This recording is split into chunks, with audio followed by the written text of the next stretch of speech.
எழுதின புஸ்தகம் 3ஆம் அதிகாரம் 17ஆம் வசனத்தையும் 18ஆம் வசனத்தையும் வாசிக்க இருக்கிறேன். வேதாகமத்தை எடுத்துக்கொண்டவர்கள் வசனத்தை கூர்ந்து கவனிங்க. வாசிக்கிறேன். 3ஆம் அதிகாரம் 17ஆம் வசனத்தையும் 18ஆம் வசனத்தையும் வாசிக்கிறேன்.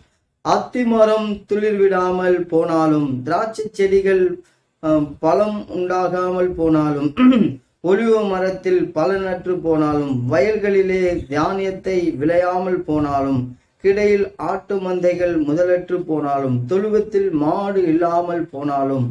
18ஆம் பாருங்க, இந்த 17ஆம் வசனத்துல பொருளாதாரத்துல பெரிய பிரச்சனைகள் ஏற்படும் போது எல்லாமே இல்லாமல் போனாலும், அத்திமரம் துளிர் விடாமல் போனாலும், வீட்டுல பண தேவைகள் பொருளாதார தேவைகள் இல்லாமல் போனாலும், திராட்சை செடி பலன் உண்டாகாமல் போனாலும், நம்முடைய வாழ்க்கையில கனி கொடுக்கிற பிள்ளைகளாக இல்லாமல் போனாலும், நம்முடைய வாழ்க்கையில சந்தோஷ சமாதானம் இல்லாமல் போனாலும், நம்முடைய வாழ்க்கையில இன்றைக்கு நற்குணங்கள் சந்தோஷம், விசுவாசம், பொறுமை, இச்சை அடக்கம், இப்படிப்பட்ட குணங்கள் இல்லாமல் போனாலும் கர்த்தர் அவர் தர வல்லவரா இருக்கிறார் என்று நீங்கள் எண்ணி பார்க்க வேண்டும். ஏனென்றால் ஒலிவு மரத்தில் பலனற்று போனாலும், என்ன இல்லாமல் போனாலும். 18ஆம் வசனத்துல பாருங்க, 17ஆம் வசனம் பல பிரச்சனைகளை விவரித்து சொல்லப்பட்டிருக்கு. இல்லாமல் போனாலும்.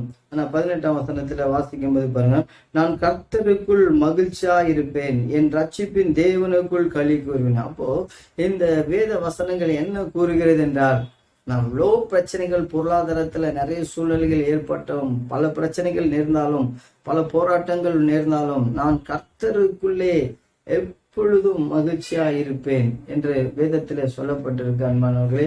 அப்போ இந்த சூழ்நிலை நிமித்தம் நமக்கு என்ன இல்லாமல் போனாலும் நம் மகிழ்ச்சியாக இருக்க வேண்டும்.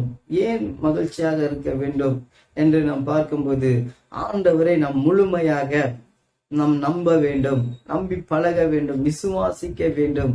ஏன்னா கர்த்தருக்குள் மகிழ்ச்சியா என்னங்க இவ்வளவு சூழ்நிலைகள், பணம் பாருங்க, நிறைய பேர் பணம் இல்லாமல், வீடு இல்லாமல், வாசல் இல்லாமல், ரொம்ப ஏழ்மையோடு கஷ்டப்பட்டு கொண்டு இருக்கிறார்கள். ஆனா இது ஒரு பக்கம் இருந்தாலும், வாழ்க்கையில பொருளாதாரத்துல வறுமைகள், ஏழ்மைகள், பற்றாக்குறைகள் ஏற்படுகிறது. பொருளாதாரத்துல நிறைய பிரச்சனைகள் ஏற்படுகிறது. இந்த பொருளாதார